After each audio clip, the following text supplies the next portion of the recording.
Hi everyone, welcome back to my channel. In this video, I'm going to talk about my trip to Rome, which I was super excited about.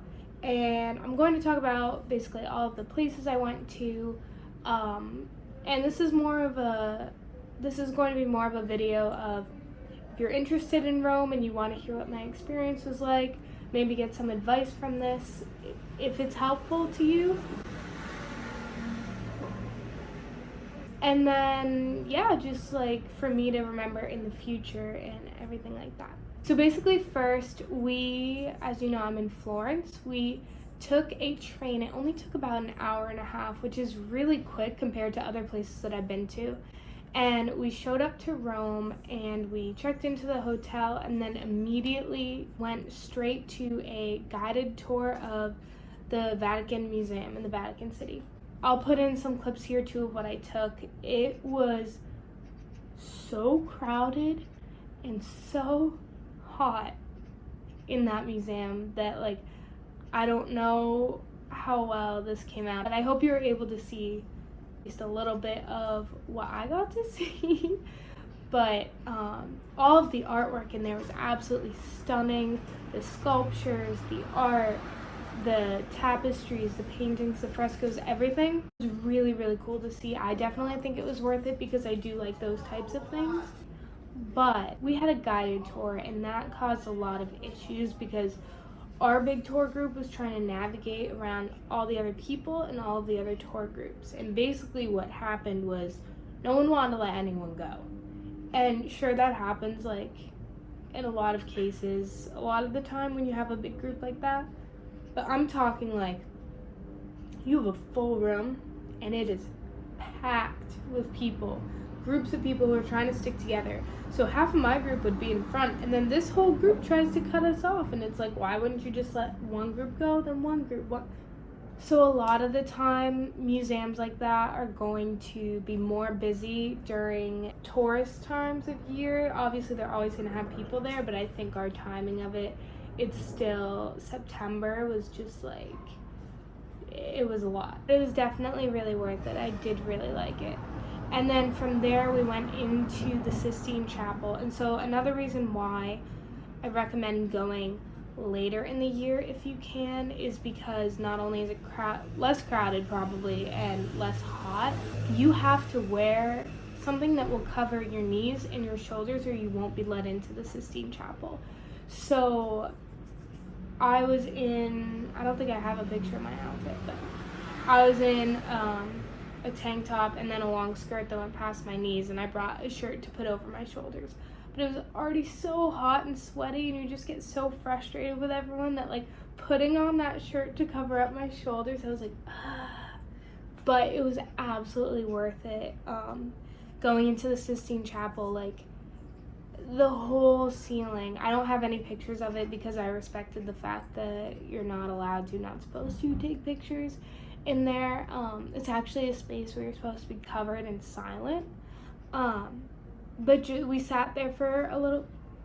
Okay, my hair is what is it doing? So we sat there for a little bit, just looking up at the ceiling, and I can't even tell you, you just don't even fathom, Michelangelo painted that. And then these people come in, they cover up his painting so that people can wear clothes, and it's well, then you should have asked either not Michelangelo to paint it, or you should have asked him to cover it up, which, I don't know, I just don't like the fact that they hired another artist as soon as he died. But anyway, after that we went into St. Peter's Basilica, which, again, it was cool. I'm not Catholic, so for me, this was really interesting and beautiful and stunning, but I looked around and I was good. After that, we went out into the St. Peter's Square, and it was really, really cool. We saw where the Pope comes out. So again, not Catholic, but I still found it really cool. After this, we had a quick lunch and then we made our way to the Spanish Steps, which, let me know in the comments below. I guess I could just Google it, but I'm being lazy. Is that in the Lizzie McGuire movie? Because we saw the Trevi Fountain later, so everyone was messing with me about it being in the Lizzie McGuire movie. I guess I haven't seen that movie, really. But we saw the Spanish Steps, which was cool only for the fact that it looked cool. That's really it for me. After that, we made our way to the Trevi Fountain, which was definitely one of my favorite spots on this Rome trip. It was so cool, and we got spritzes, and we sat there and just looked around, and it was very chill. Everyone was taking pictures and just kind of sitting and relaxing. So we actually went back later and sat there for a little bit. So after we grabbed some dinner, we were all gonna go out and see what the nightlife was like. I don't recommend going out in Rome. We had to walk, well, okay.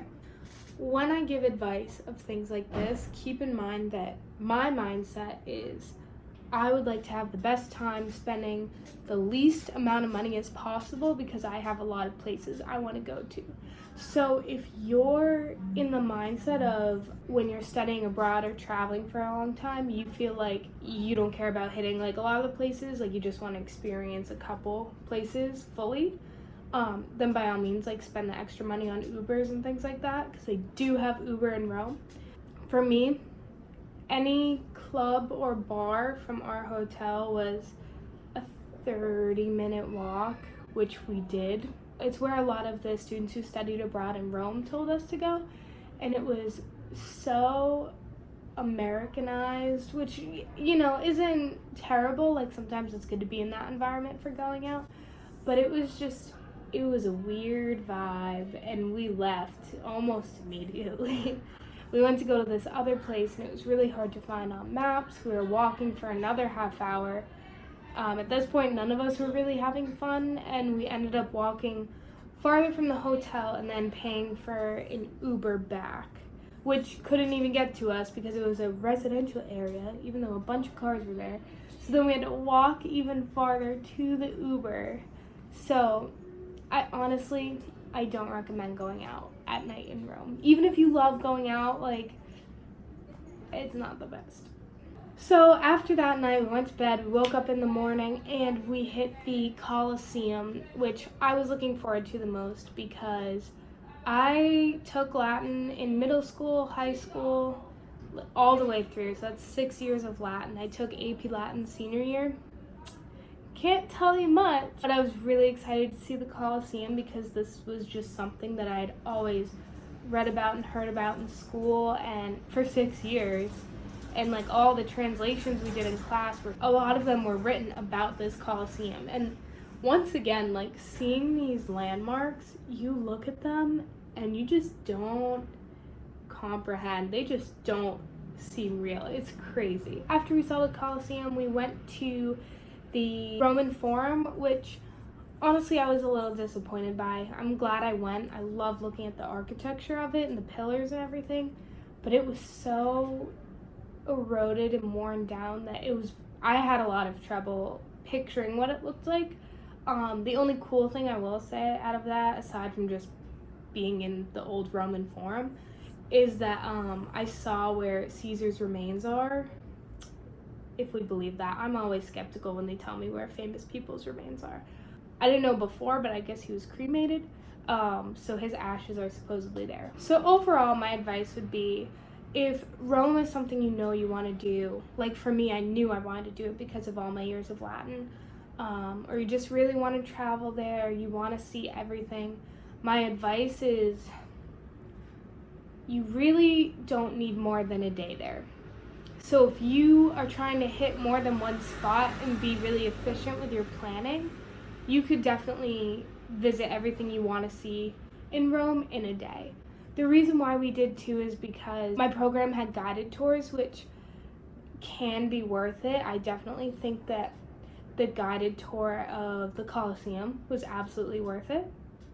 But for example, the Vatican City, if you want to go do everything I did, I would say go through the museum, go into the Sistine Chapel. Those you don't really need guides for. You're really just looking at artwork. I can't tell you a single thing she said. I don't even remember. We had like a headpiece in. Walk through that. You don't need too much time in there, but it is something you should see if you're interested. After that, I would go to the Spanish Steps and the Trevi Fountain did not take that long. And then if you want to, the Colosseum, I think is the most important. That was my favorite part. I think it's the best thing to see because it is so whole and crazy that it's still standing there. And if your heart really desires the Roman Forum, but if you have to cut something out, I would cut out the Roman Forum. I would say cut out the Spanish Steps and go to the Trevi Fountain instead, but it's kind of along the way, so you might as well take pictures at both. Hopefully this helps you guys. Hopefully you like all the pictures and videos that I took. I'm definitely going to keep doing these kind of flashback, so I remember videos, but also advice for anyone who's thinking about traveling to these places or thinking about traveling at all. Thanks for watching, and I will see you guys in my next video.